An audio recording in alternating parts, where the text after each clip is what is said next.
Hi everyone, it's Hector from Cochise County Voice. We had to take a little break there because our camera shuts off after exactly 30 minutes. So I wasn't too sure where we got cut off, but we got our second angle over there, and we'll kind of mix it together.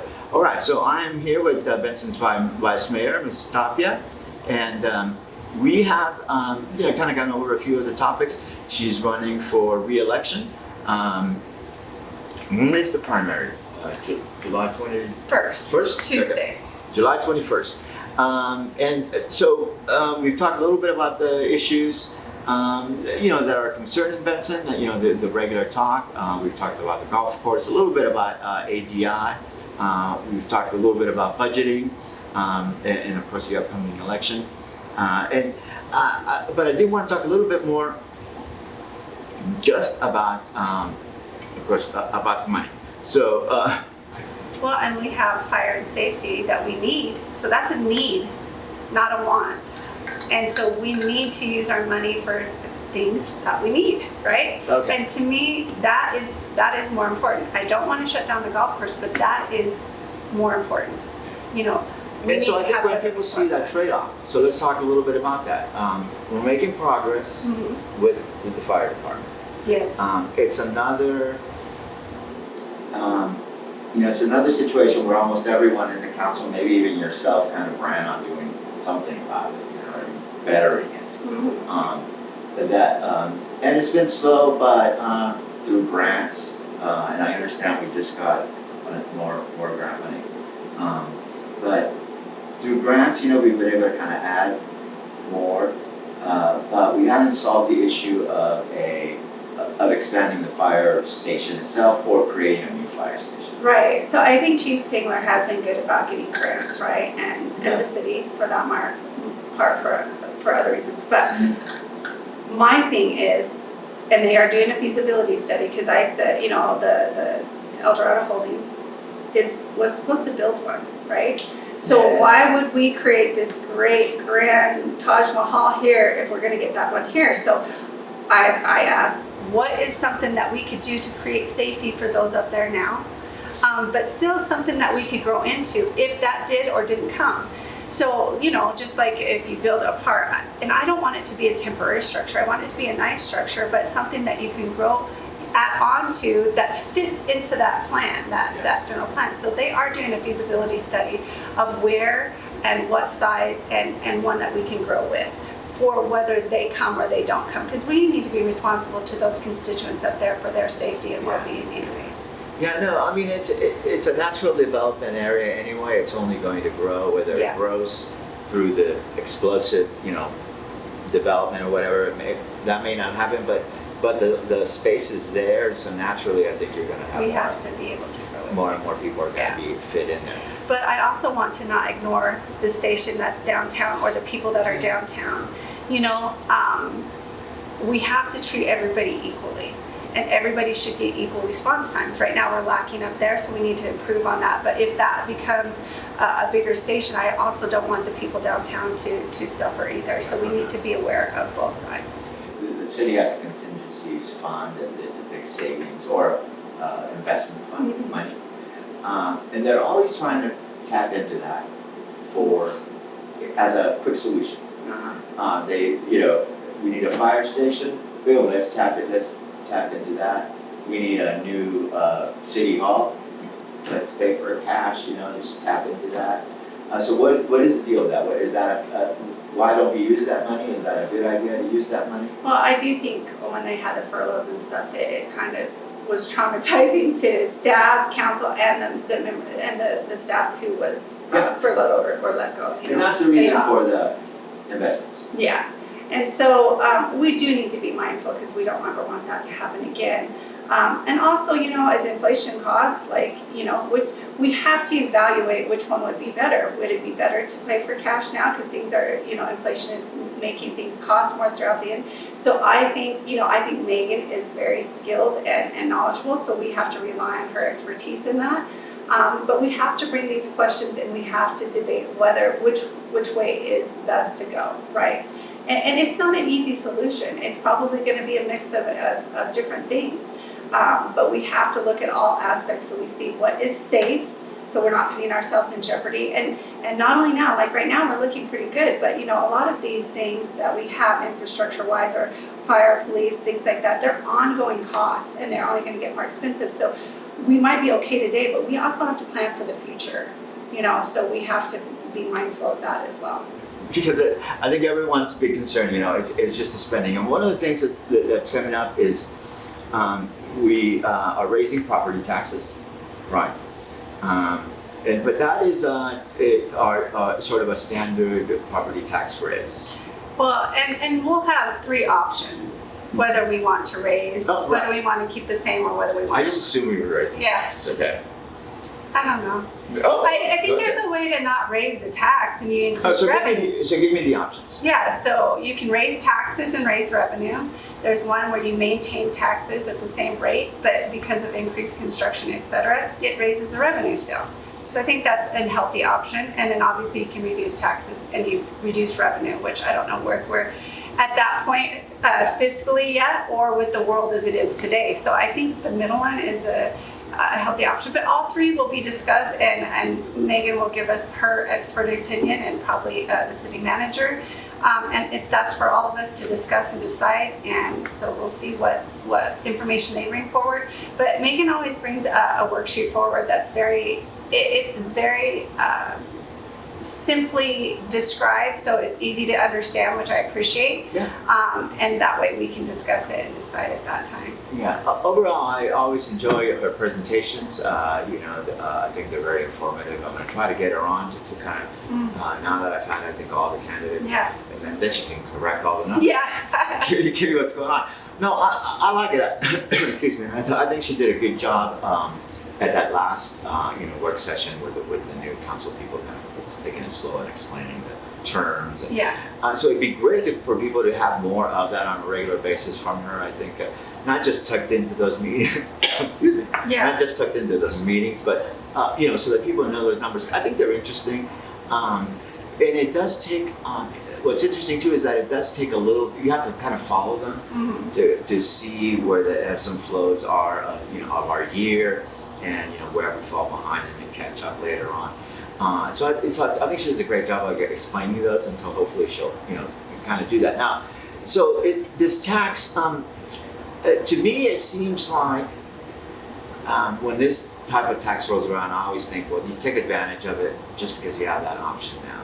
Because if you don't, it's really hard, kind of to recoup it. Yeah, yeah, and property taxes is what we can control locally. And and with the state, they've been kind of after that food tax for a while now. So if they reduce it, which there's been an understanding that it's going to get reduced, ours would stay at the same. It won't get reduced. But do they have the potential to reduce in the future? Yeah. So this is one way we can say. And then if we always go less, or we keep the same always, then they might say, you've never needed an increase, so why should we give you the ability to increase? So we have to be careful. Like we should be making these decisions with all that information in mind, so that we can make the best decision for today, but it also affects our future. Yeah, exactly. Because again, I don't like taxes. No one likes them. But it is that mechanism that we have to think about how we're using that to fund, and the potential of losing because of its certainty. There are more uncertain revenues that could actually end. Even like I say, they're not going to take away our food tax totally, but those are the things that you have to be prepared for. And this tax is a pretty safe one. So we'll see what the city. I don't get a choice, but maybe constituents will let you know how they feel. And I think this is one thing that Megan and I have talked about it a lot, and she's done a little bit about this, but we also need to educate our public of what is actually the city tax and what is all the other taxes, so that they can be aware about what they are unhappy about, and which ones are just added in there, but we're kind of getting the blame for it, right? Yeah, so absolutely. I think us educating our constituents on what is actually on there and what actually is from us, and what service we provide with that money, I think is important. I think it is that education to everybody that we could help improve. But, I think it's something that we need to look at. I think the budget, we were about $8 million less this year than last year. So that sounds good, but I also want to look and see what capital projects were not in there or grant funded expenditures that weren't in there. So we're looking at that a little bit deeper. And then, I've asked for some reduction, like there's overtime, there's things of that nature. I think there's just ways that we can run a little bit more efficiently.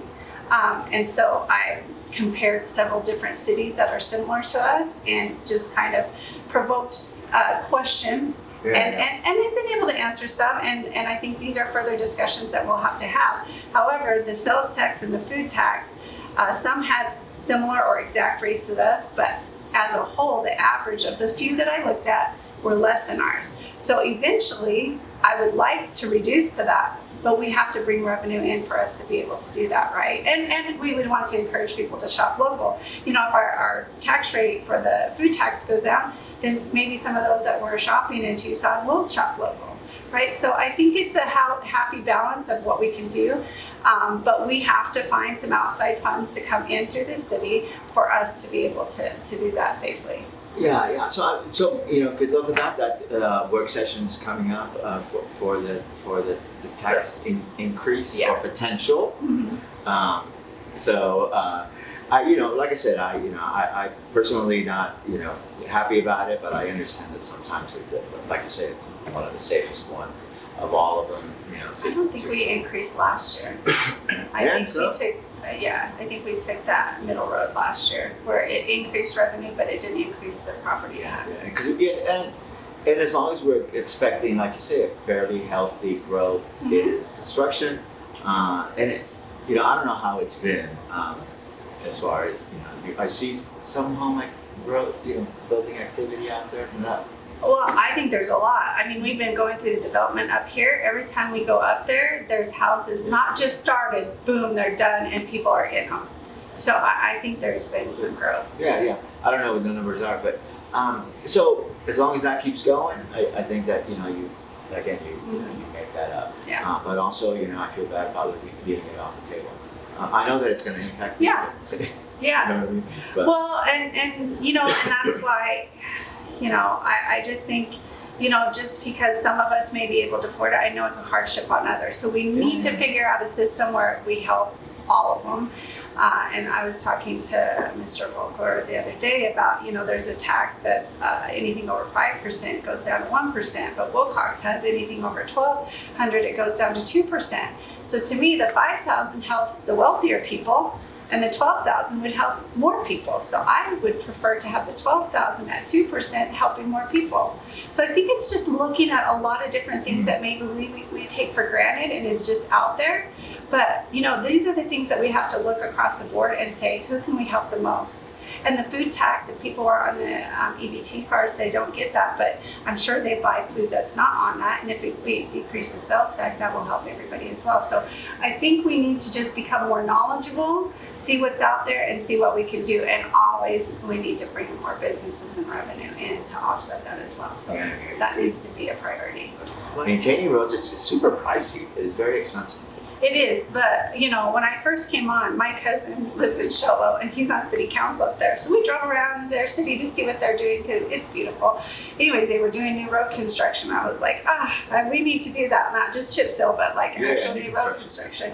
And he's like, we actually have this process where they have a plan. And so every year there's certain sections that are just redone. So it's not this huge, big process at one time. And so I brought that back to Brad and the city manager at the time and have continued to talk about that. But in this last meeting, Brad actually said that they are using a process, and I think the Chief Volker said that as well. They're using this new process, so we have a plan that we can do a little bit at a time, but at least we get somewhere, right? We're not always wishing we could redo the roads. And the roads are another thing that is, again, it's very, you feel it, right? You're driving that road, but also it's the same with progress, right? One of the things that happened, and we keep referring to Wilcox, not fair, but it's fair. The criticism is sort of fair. They're a little bit smaller. They are. We should say that. Yes. And a little bit different dynamics. They're a little more isolated there, so they have other things going on. But one of the things that worked well is that when the roads were being done, people physically saw that, and then a month later they were driving on a nice. Not all the roads were redone, just some roads, but Right. it was visible progress. Right, you drove down the road, you were like, oh wow, this is brand new pavement. Yeah, a few years ago when I went to Wilcox, it felt like I did whenever I was in high school, years and decades ago, right? And then now, they have the new pool, they have the splash pad, their park is great, they have roads redone, their downtown has been overhauled. That's great progress. So what I asked is, what does our city show us for the taxes, and our taxpayers use money being used to the best of its ability?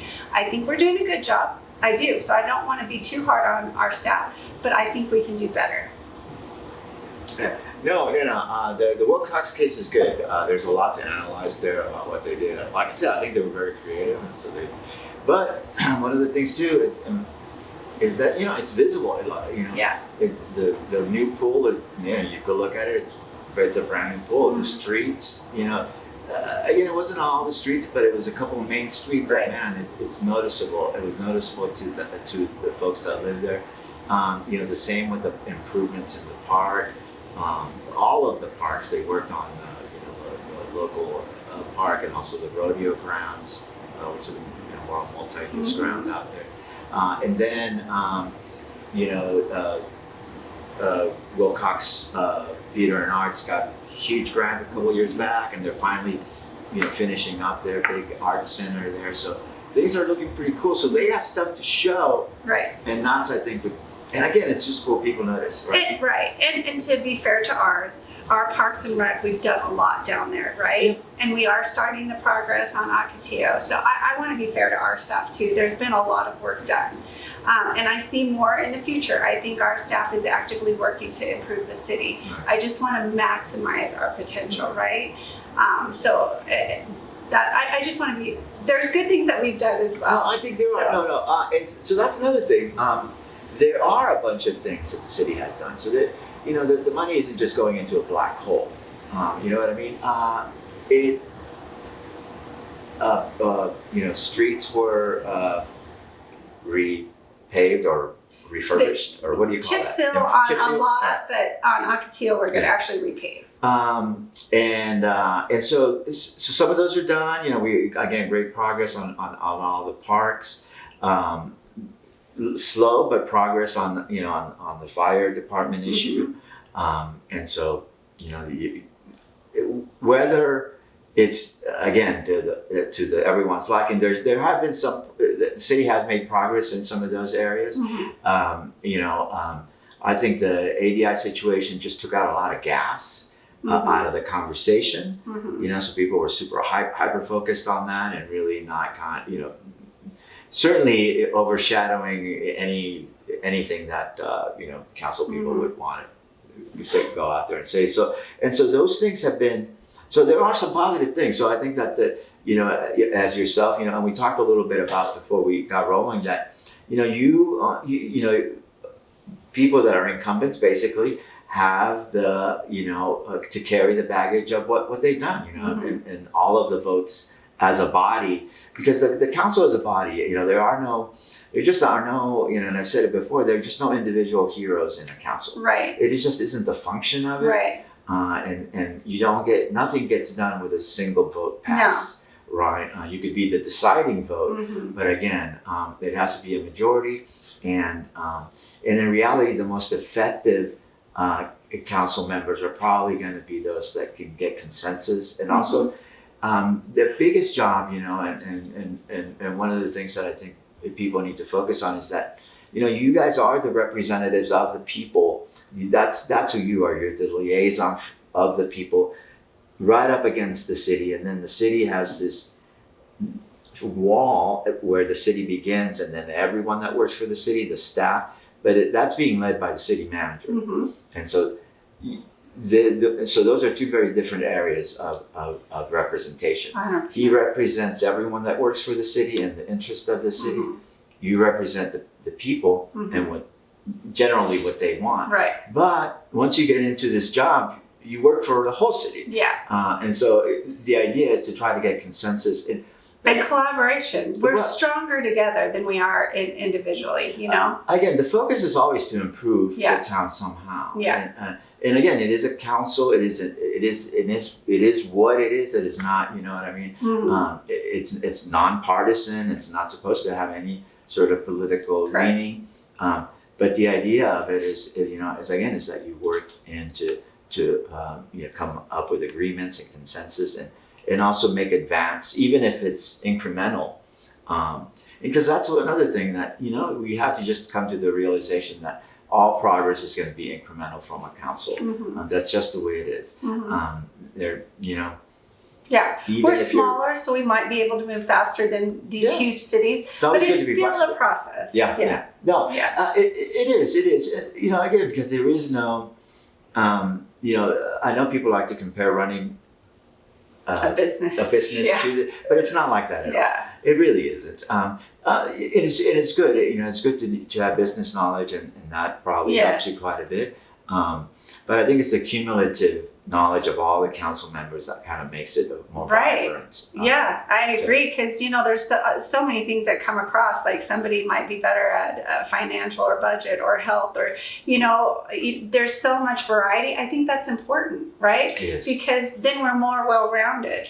But we all should be able to give our input, and the best ideas come to the top and go forward with those. Yeah, and each one of you brings different voices to the table. You all use the different mechanism to get elected, whether it was maybe you have a ton of friends, or because you can actually do that here. This is small enough if you have a ton of friends, you can mount a pretty good campaign, or a good challenge anyway. But also, it's how you relate to people. We have to have a situation where the council, you represent each niche, not a niche, but different sets of people. Strengths. That got you there for their reason. You know what I mean? But ultimately, like these people aren't going to talk to the other council person, right? So in a way, you're their representation there as a whole, and so. Ideally, I'd like to see a council that's able to get along that way, personally. And I think we will. I think for the most part we do, right? And it's okay to disagree. It's okay to not vote in alignment. I think it's good to have healthy debate. Yeah. But as long as we can all work together professionally and have a common goal of progress, I think that's fine. Yeah, I don't want the challenges either. I think we could do a little bit more of that. Yeah. Because I think, the truth is that people kind of expect it now more, you know what I mean? That to be more performance, and it's tough to ask, you're already asking people, like yourself to do manage this part of the city business. And then you're asking them to also have some sort of, to perform out there for people, but people want that, they want to see that. I think that's okay. I think we should have, people holding us to their expectations, or at least having an open dialogue. Like, it might not always go perfect, so we need to explain why. But us also putting pressure on the city and asking for better performance, I think it's fine. But we also have to understand when they give us feedback of why this wasn't able to be done, that we have to be gracious and understanding. And if we don't understand, then we need to push back. Right? It's a conversation. It's a dialogue. It's not an all or nothing and like you're out if it doesn't get done that way. It needs to be a continual conversation where we can work together, collaborate, and eventually get what we need and what we want. So, I like it. I hope that that's the kind of council we get. It isn't, it's been a very interesting political season, very active. You and I have talked a little bit about it, that it's a good thing that people have become more engaged and certainly, want to see it. And one of the challenges is communicating with people. The internet and social media has changed a lot, but it's also is very disruptive. It's tough to know where good information is coming from. And then also, it's hard to make city business go glamorous or you can do as many little dances in front of your social media. It's just, what I mean? You can't relay this stuff that way. So it is a little bit like taking a medicine, you know, that you have to just, you have to get more involved. But hopefully there's got to be a better way for the city to get that people know more. People seem to complain about just not knowing two things. Their expectations at the council meetings, for one, are unrealistic. Yeah. They show up to up and down votes, and they don't know how things got there, right? And even when they read the post, stories or reports about the council meetings, they never understand how it got to it. And so they see you, for example, they see that the council unanimously votes here, unanimously votes there, and unanimously votes there. And so there's work behind the scenes done. There is, of course, work, but they don't see Right. it. They just. So I think we could do better about, like, if we do go in executive session and we come out, that we can, ask those questions so the public knows how we came to that decision, right? So I think we just need to communicate more, educate more, and I think we all could do a better job about doing that. Yeah, because I think that's a major complaint that people have, right? Is it's just they see, and maybe it's just a perception, but they feel like they're not involved, or they weren't involved in these decisions, and they also don't understand. And they get mad at this part, right? Because they think, or the expectation, which is also sometimes mine, is that that there's going to be some dissenting votes. That it's going to be a 4-3 or whatever. And the only purpose for that sort of vote would be a protest vote. Because otherwise, the ideal situation is that you do come to a consensus prior to the vote. Yeah, and I think for the most part, most of us are in alignment of where we see the city going 90% of the time. So there's only going to be a few times where we see it going in a different direction or would like it to go in a different direction. So that's probably why you see a lot of votes going 7-0, right? But it's important that on those times that we don't see it going in our right direction, we bring forth our concerns and our point of view, and hopefully the best idea comes through, right? And then whenever you don't get your way, we just move on together, and you try next time. And if it's something you're really passionate about, then do more research, be able to express yourself better, and maybe get it through that way. But I think it's because we're in alignment for the majority of the stuff is why it goes mainly 7-0 for a lot of things. Yeah. I mean, and again, I don't find that that unusual. Especially, but only if I knew that because of the work that went in there, and those happened, as you say, prior to those meetings, and so I'd like I said, or like we said, I'd love to see a little more dialogue, not necessarily pushback, but so that people can kind of see it as a performance, or not. I don't know what to call it, performance. People can see it with their own eyes, right? That there was an exchange, and that because I think like you got a lot of credit for asking questions, and a lot of when you see comments online and things like that, and people are very glad that you at least you asked the question, and that's. And they want to see more of that. So if there was substantially more of that, they'd feel so much more in tune, or at least like they were part of that. Right, and I think that they have made that demand, and I think that it is changing in that direction. Yeah, and I've heard the last council meetings, has been more discussion. And I've heard the candidates as well, realizing that that's the case. And, again, it's just such a demand that it would be. That you could do a number of things, obviously, to kind of expand what your reach as far as what you're doing. But just better explanations would be awesome, and hopefully that'll ease that up a little bit. That tension. But I'm super glad to see the meetings packed and a lot of dialogue after meetings, and people doing their own reporting on it. And I've never seen that before, so that's great. Yeah. Well, and I think even like this upcoming public notice, it's on the same day as our council, where we're interviewing with the Cool FM. It's on the same day. So I said, even if it wasn't on purpose, intentionally, the perception is, why? So I've asked for it to be moved, because I'm sure there's been a time when it had to be moved before. So they're checking into that. But I was like, even if it's not the case, and I don't think the city was trying to do anything like that. I think they just picked a date. But even perceptions are important. Exactly. And so, like, why not even have that perception out there? And really, to be honest with you, our constituents should be able to go listen to that, to see what business is coming to town. But it is also important for them to come hear us and see which council member they relate to the best, or think that they can do the best job. They shouldn't have to choose. Everybody, we're back. It's Hector from Cochise County Voice. I'm with the Vice Mayor, Mrs. Tapia. Mrs. Tapia. We've gone over quite a few of the issues that people in Benson seem to be concerned about.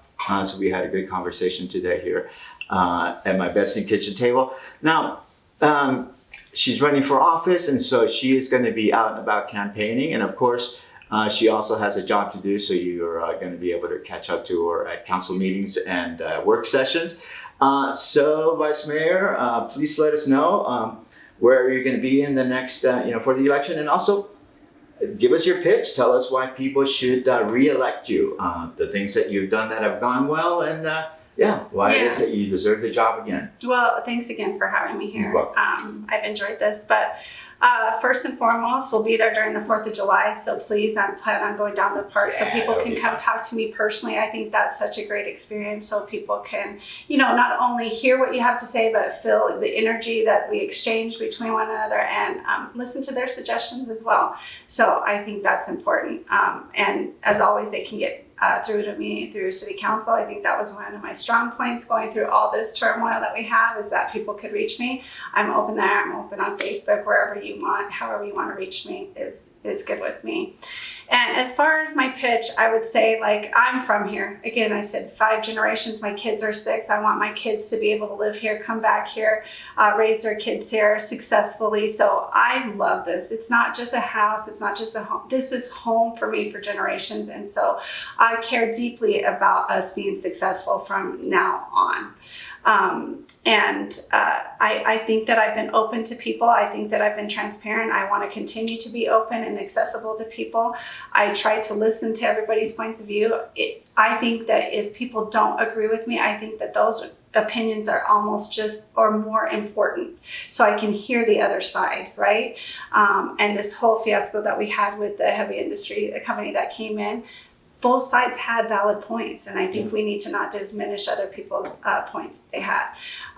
And so I think just listening to individuals, holding us and our staff accountable, right? And making sure that we're working as efficiently and proactively, not just putting out fires, but being more efficient and proactive.